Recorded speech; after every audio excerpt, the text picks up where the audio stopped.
ทหารไทยกับต้นน้ำอย่างท่าจีนนะครับน้ำคือชีวิตนะครับวันนี้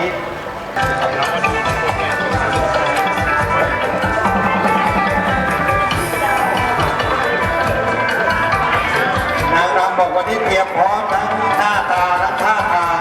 รวมทั้งรองเท้าด้วยเดินไกลแค่ไหนนางรำเราไม่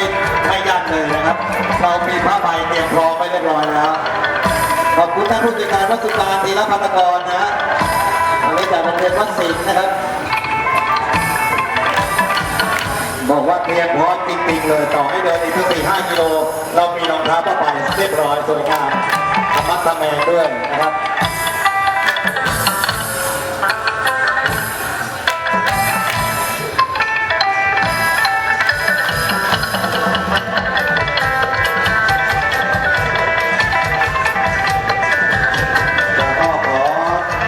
นะครับ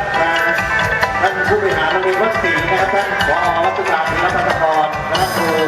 รวมทั้งนักเรียนจากโรงเรียนวัดศรีนะครับก็เข้ามาอยู่ในขบวนของอำเภอวัดศรีด้วยนะครับ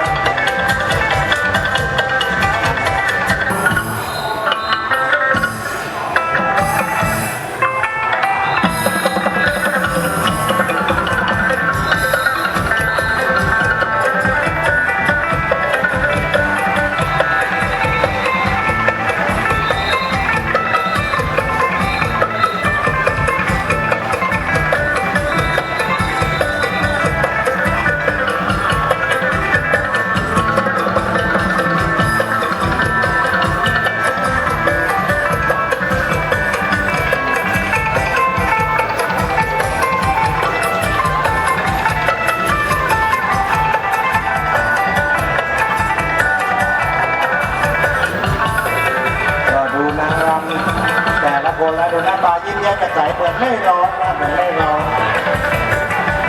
ผู้ชมก็เลยสนุกสนานไปด้วยเลยนะครับ